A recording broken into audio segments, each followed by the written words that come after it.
English మాట్లాడడానికి భయపడుతున్నారా? అయితే మీకోసమే ఈ స్పోకెన్ ఇంగ్లీష్ క్లాసెస్. వెంటనే కాల్ చేసి జాయిన్ అవ్వండి.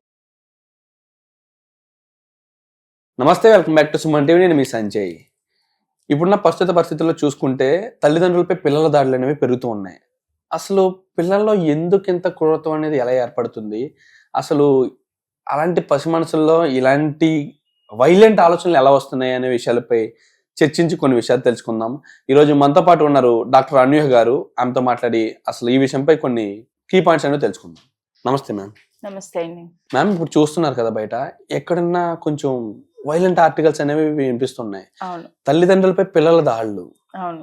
అసలు పిల్లల్లో ఇంత క్రూరత్వం అనేది ఎక్కడి నుంచి వస్తుంది అంటారు? అసలు తల్లిదండ్రులు చేసే పొరపాట్ల వల్ల ఎలా తయారవుతున్నారు అంటారా పిల్లలు?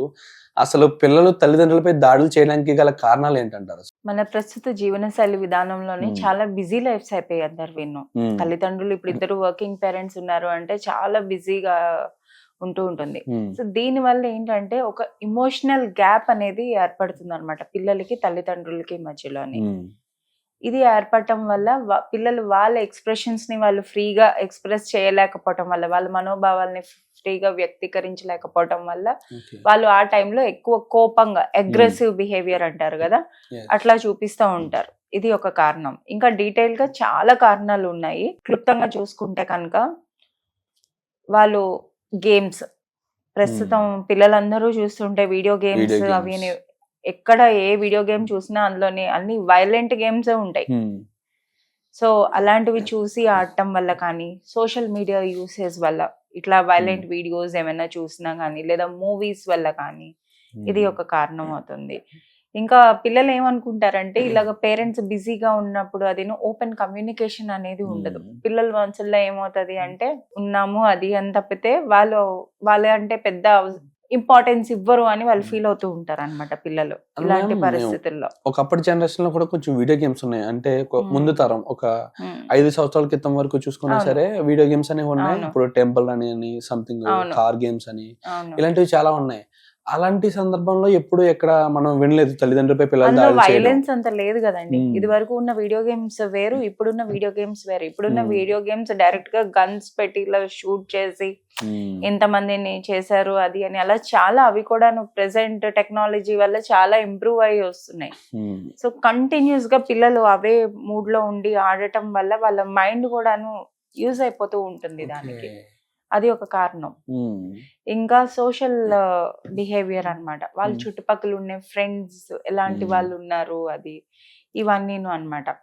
సో ఇక్కడ మనం ఏం చేయాలంటే ఇలాంటి పిల్లల్ని మార్పు కనుక తేవాలి అంటే మనం స్ట్రిక్ట్ పేరెంటింగ్ అనేది చేస్తే ఇక్కడ పనికిరాదు. మరి ఎలా అంటారు వీటికి సొల్యూషన్? అదే ఇప్పుడు చూసుకుంటే ఇక్కడ ఇన్ని పొరపాట్లు అనేవి కనిపిస్తున్నాయి. వీడియో గేమ్స్, తల్లిదండ్రులు టైం ఇవ్వకపోవడం, అంటే చుట్టుపక్కల ఉన్న పరిసరాల వాతావరణం, పిల్లల్లోని విలువలు అనేవి చిన్నప్పటి నుంచి నేర్పించకపోవడం వల్ల ఇలాంటి సందర్భాలు చోటు చేసుకుంటాయి.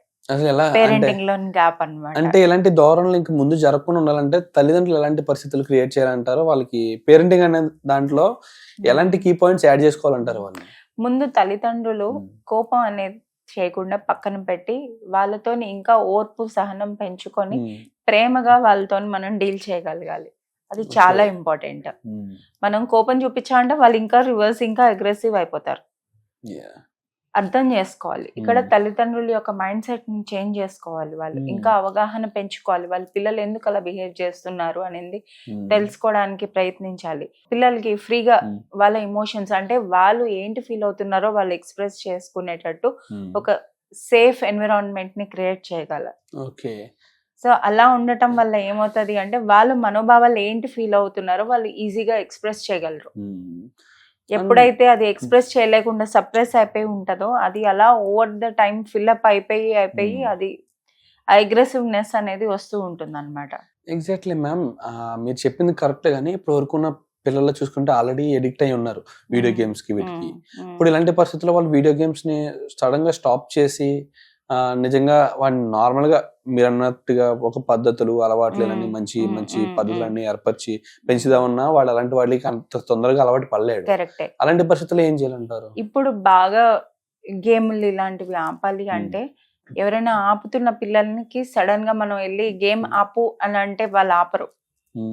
సో మనకి కోపం పెరుగుతూ ఉంటుంది, వాళ్ళు కూడా చెప్పిన మాట వినరు. సో ఎప్పుడు కూడాను కొన్ని సోషల్ మీడియాలోనైతే కొన్ని ఆర్టికల్స్ కూడా నేను చదివాను, ఇంకా వీడియోస్ కూడా ఉన్నాయి చూడొచ్చు. ఒక పిల్లడు వేరే దేశంలోని ఇట్లానే గేమ్స్ కూర్చొని ఆడుతూ ఉంటే, వీడియో గేమ్ ఆడుతూ ఉంటే తండ్రి వచ్చి గేమ్ ఆపద్దు అని చెప్పేశాడంట. సో అనేది ఇప్పుడు చాలా పాపులర్ కదా. సో ఆ పిల్లవాడు ఏం ఆపేమని చెప్పాడు.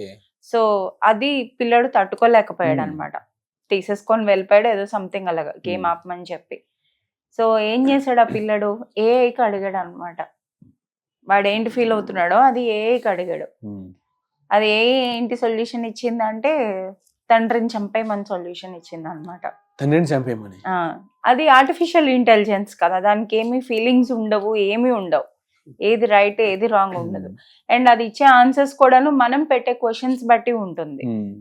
సో ఇక్కడ ఇది మెయిన్ చూస్తున్నాను అనమాట నేను డిఫరెన్స్. ఇప్పుడు పిల్లలు ఏఐని యూజ్ చేసేది ఉండడం వల్ల వాళ్ళు ఇమోషనల్ గా బాగా డిస్కనెక్ట్ అయిపోతున్నారు. నెక్స్ట్ ఎలా రియాక్టెడ్ అండి వాళ్ళ తను ఆల్రెడీ అది ఇచ్చిన పద్ధతి ప్రకారం ఏదో చంపేయడానికి ప్లాన్ అది వేస్తూ ఉంటే ఈ లోపు తల్లి వచ్చి ఏం చేస్తున్నావు ఏంటి అని అడిగితే ఇలా ఇలా అని చెప్తే అప్పుడు తల్లి ఇది కరెక్ట్ కాదు అది అని చెప్పి సర్ది చెప్పి ఆపిందంట.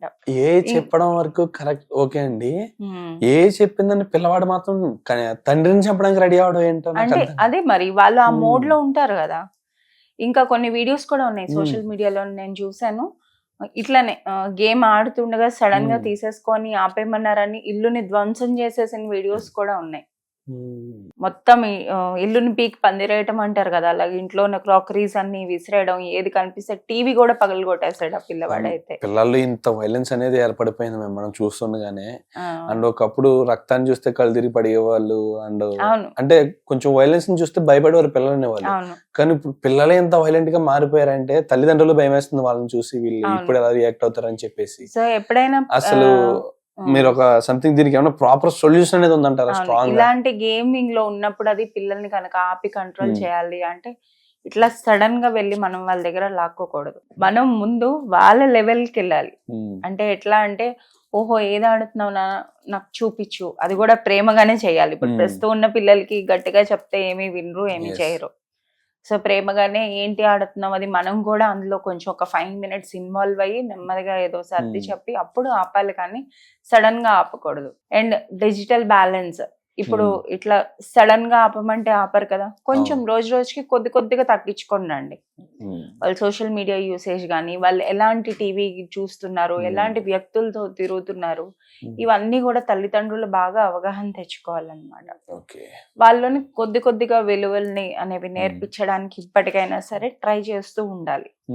ఆ ఓపెన్ కమ్యూనికేషన్ అనేది చాలా ఇంపార్టెంట్ అన్నమాట.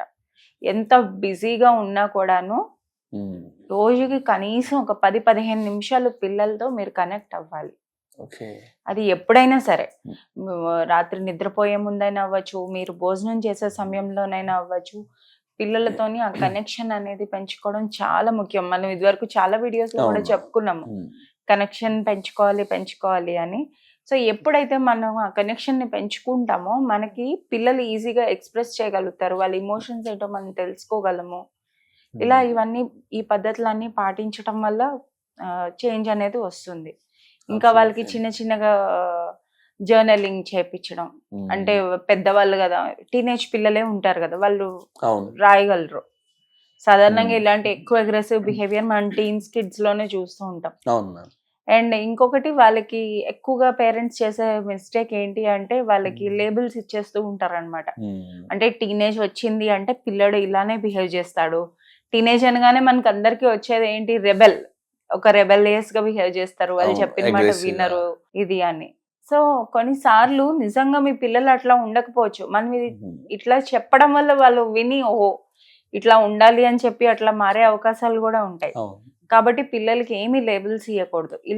ఇలాంటి సిచ్యువేషన్స్ లో ఉన్నప్పుడు స్పెసిఫిక్ గా కూర్చొని ఒక 5-10 నిమిషాలు రోజు కూర్చొని నెమ్మదిగా మాట్లాడి వాళ్ళ మనోభావాలను తెలుసుకునే ప్రయత్నం చేస్తూ ఉండాలి.